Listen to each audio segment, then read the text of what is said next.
AJ Fury, do you think that'll happen this year? I spoke to Anthony Joshua. I asked him, who would you like to win, Fury or Usyk? He struggled to answer the question, but when I said, who would you rather fight, he said Fury. I want to break his jaw.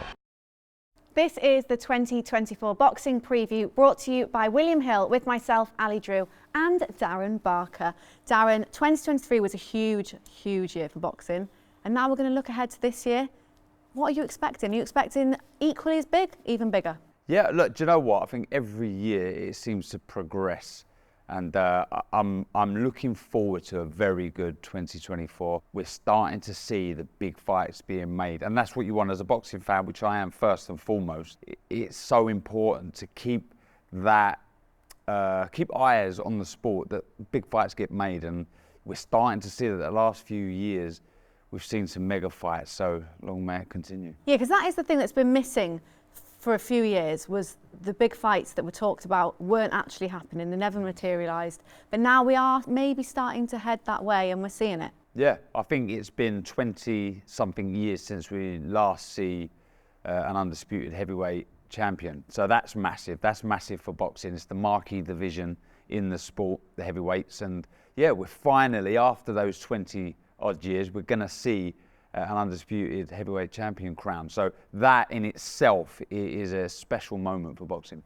Now, obviously we haven't had the full year of the fights that are coming up announced. We've had a few the first few months. That fight you mentioned there, is that the one you're most excited for so far? I think so, for what it represents and what's on the line.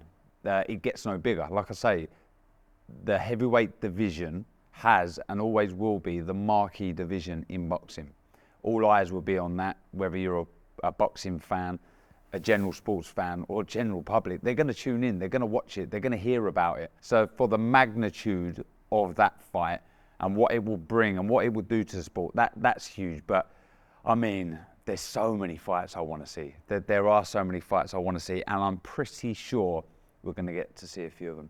What do you think is going to materialise? So talking in the heavyweight division, as we've started on that, there's another big fight with AJ and Ngannou. Is the fight that maybe everyone wants to see still AJ Fury? Do you think that'll happen this year? Yeah, well, I spoke to Anthony Joshua a few weeks ago, and I asked him, who would you like to win, Fury or Usyk? And he struggled to answer the question, but when I said, who would you rather fight, he said Fury. I want to break his jaw. Okay. There's bad blood between the two. That has been the fight, certainly in the UK, that everyone wants to see. It's been talked about for so long as well. For so long. And you could almost see this as two semi-finals. We said that with Deontay Wilder and Parker and AJ and Wallin recently, but Wilder got beat. I think this will lead to a huge fight, because Francis Ngannou put in a great performance against Fury, all of a sudden announced himself into world boxing, which is incredible when you think he's never had a professional fight. Yes, have your first two fights as Fury and AJ. Unbelievable. That's unbelievable. Unreal, but good luck to him. I mean, I do believe it was an off night for Fury, but still, he did show that he not only can fight, he can box, Ngannou. And then you've got the Fury Usyk for all the marbles. So the winner of that fights the winner of AJ and Ngannou, which I believe will be AJ. It's massive. Can you imagine? Can you imagine the energy, the excitement? I mean, look, the energy and the excitement before Usyk Fury is going to be electric. So will AJ and Ngannou. But Fury, AJ, you know, that moment before that first bell, sign me up now. Yeah, it will be good, and fingers crossed we get that this year. But away from the heavyweight division, what other fights are you looking forward to? Two spring to mind. Bivol, Beterbiev. That is a mouth-watering clash. Again, been talked about for a while. Yeah, two monsters. You've got the ring IQ, the know-how, the ease in which he boxes from Bivol, and then you've just got this monster, this wrecking ball in Beterbiev, who just, to be honest, seems to be getting better. I thought he may be on the slide, but against Callum Smith, wow.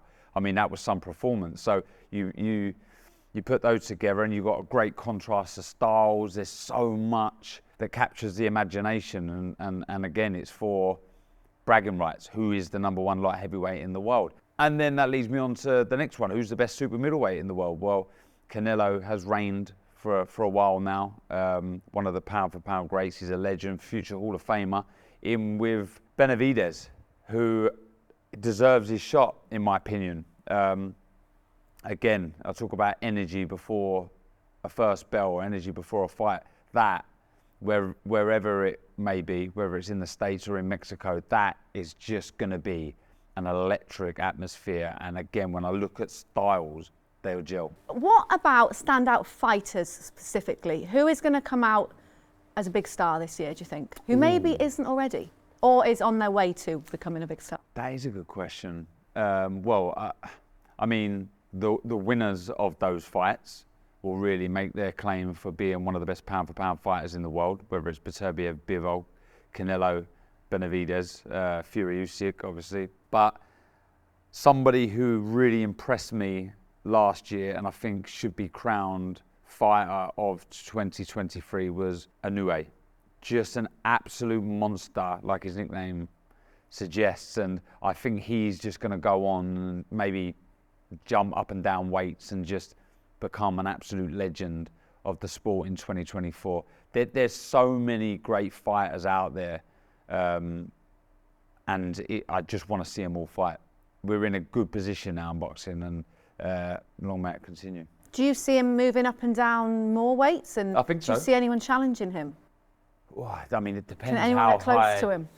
It all depends in The division. the division. Yeah, I mean, if he was to sort of even climb as high as, you know, feather, super feather, even lightweight. I mean, can you imagine Gervonta Davis, etc.? I mean, these are just, it's ridiculous that I'm even saying this, Yeah. but when you carry the sort of power that Inoue carries, anything's possible. Anything is possible. We see it with Manny Pacquiao, an 8 division world champion, and could we possibly be seeing the start of that again? I mean, he's reigned in other divisions before Inoue, but he has. I honestly believe he's that good. Not just a knockout king. There's a lot to him that I enjoy watching. We have got the Olympics coming up this year in Paris. Yeah. How do you see that going? What do you see sort of standouts from that? I think we're gonna do well again. I remember when I was an amateur, I wasn't fortunate enough to have been an Olympian, but when GB used to fight in the games, we were, I wouldn't say a minnow, or well, we were certainly an underdog. We wasn't looked as potential medalists really. But now we've seen with modern success, recent success, we are a main player in world amateur boxing. And we've got a great team. I think we could potentially be seeing the next Anthony Joshua with Delicious Ori qualified and shown he ticks a lot of boxes, not just stylistically. He's got a good personality, he can talk, and that's important in professional boxing. So I think the future of amateur boxing is very bright. The stuff they're doing at the EIS Centre in Sheffield is incredible. And I always have one eye on the amateurs. It would always have a big place in my heart because that's where it all started. Representing England as an amateur was, you know, some of my proudest moments. So yeah, I hope they and I'm sure they will do really well. Yeah, and I suppose it's good to have your eye on the Olympians because often straight after the Olympics, especially if they medal maybe, they want to turn pro. So we could be looking at, you know, some pros that are sort of up and coming, and they're the ones that are wanting to be signed by the big promoters, and they're the next stars. Yeah, and the process, like I say, to qualify for the games is so difficult. You've got to be a special fighter to get to become an Olympian. So this next crop that do qualify and go on to hopefully medal are the future stars, no doubt. That grounding, that foundation that not just the Olympics gives you, but that, you know, being a superior amateur just holds you in good stead moving forward. And yeah, I'm pretty sure with other managers, promoters and sponsors coming on board, we're going to hear a lot of these guys and girls. Looking to the X Series, do you see any fights in particular from that you want to see? Yeah, look, I'm not going to pretend that I am a master of this area of boxing, but do you know what? I get it. I get the whole thing, and I enjoy the buzz around it. And I take my It is hat off. unbelievable, the buzz that's around a fight. Huge, it's unbelievable. Huge. I've been to one at the O2. I took my son, my daughter and my son, my eldest two, and they're sat down. The fans are sat down, ready to watch the event at 7 p.m. And when I say they are sat down, it's the whole of the O2 was sat down. Not one seat spare. Not one seat spare. There's a buzz, there's an energy, there's a brilliant atmosphere surrounding the events, and I take my hat off because you could be doing something a lot easier than boxing. They're getting in there and they're having a go. I don't know too many big names out there, but the two big names that I do know of are the two that I'm pretty sure is the fight that everyone wants to see, and that's Jake Paul versus KSI. There's that friendship between KSI and Logan Paul, but there's that real bad blood between the two, Jake Paul and KSI. So I can imagine it's a little bit weird at home with the Pauls. It must be so weird. Yeah. They're absolutely smashing it, selling the prime drinks. The two of them making fortunes, and then, he's going to have to go and fight his brother. Yeah. So look, again, it will be, because I'm pretty sure that will happen.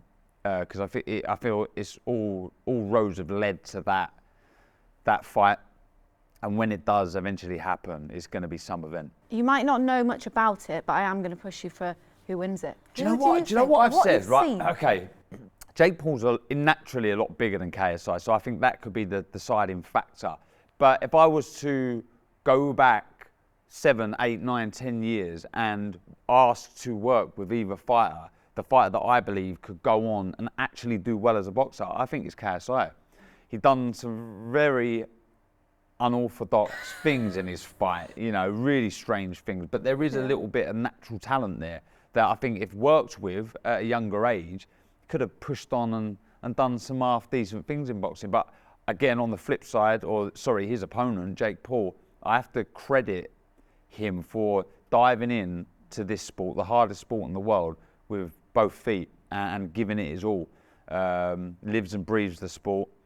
I can't really knock the caliber of opponent to some degree because he is a novice. Yeah. So he is fighting novice fighters, yes, from other sports, but, give him a break. But now, I think after fighting Tommy Fury, etc., I think now it's important that it is just boxing. No more gimmick fights, bar the KSI fight. If you're going to take this sport seriously, got to be fighting fighters. Do you think they should be fighting prospects? Do you think that's the route, or do you think it should stay separate? But then, again, that goes back to the amateurs. These fighters that have had an amateur background, if you like, have an advantage over Jake Paul because they're more experienced. So I get it. But yeah, I think matchmaking with Jake Paul is very, very important. But he's such a big draw. So the team around Jake Paul, and him included, will want this train to continue. And it keeps continuing the more he keeps winning and putting bums on seats.